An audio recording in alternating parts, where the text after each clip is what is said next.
இயேசுவுக்கே புகழ். இயேசுவில் பிரியமானவர்களே, இன்று நம் ஆண்டவர் லேவியர் 26 அதிகாரம் 12 வசனத்தினூடாக இவ்வாறு நம்மோடு பேசுகின்றார்.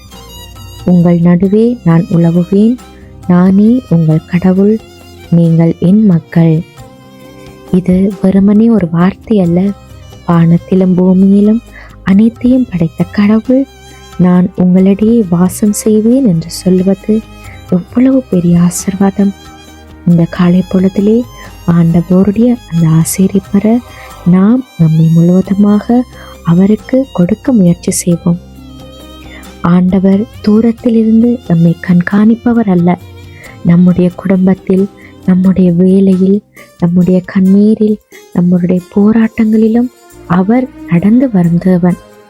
இஸ்ரேல் ஜனங்களுக்கு அவர் சொன்னது போல இன்றும் நமக்கு சொல்லுகிறார், நான் உன் தேவன், நீ என் பிள்ளை என்று.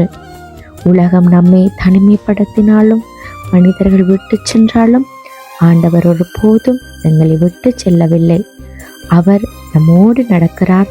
நம் வாழ்க்கை பாதையில் சோதனைகளின் வழியாக வெற்றியின் உச்சியிலும் அவர் எங்களோடு கூட இருக்கிறார். அவர் நம்மோடு இருக்க விரும்புகிறார். ஆனால் நாம் அவரோடு இருக்க தயாராக இருக்கிறோமா? சற்று நம் கண்களை மூடி சிந்தித்து பார்ப்போம். ஆண்டவரோடு பயணிக்க, அவரோடு இருக்க நாங்கள் எந்த அளவுக்கு ஆசைப்படுகிறோம் என்பதை சற்று கண்களை மூடி தியானிப்போம். ஆண்டவர் நம்மோடு இருக்கிறதை விரும்புகிறார். நாமும் இன்று ஒரு தீர்மானம் எடுப்போம்.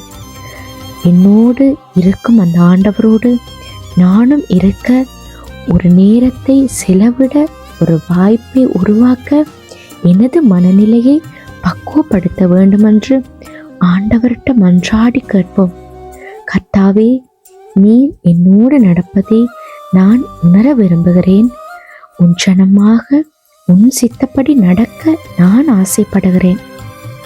அந்த ஆசை, அந்த விருப்பம் எனக்கு வாஞ்சியாக மாற வரம் தர வேண்டி இந்த நேரத்திலே உம்மிடம் மன்றாடுகின்றோம் தகப்பனே. ஆமேன்.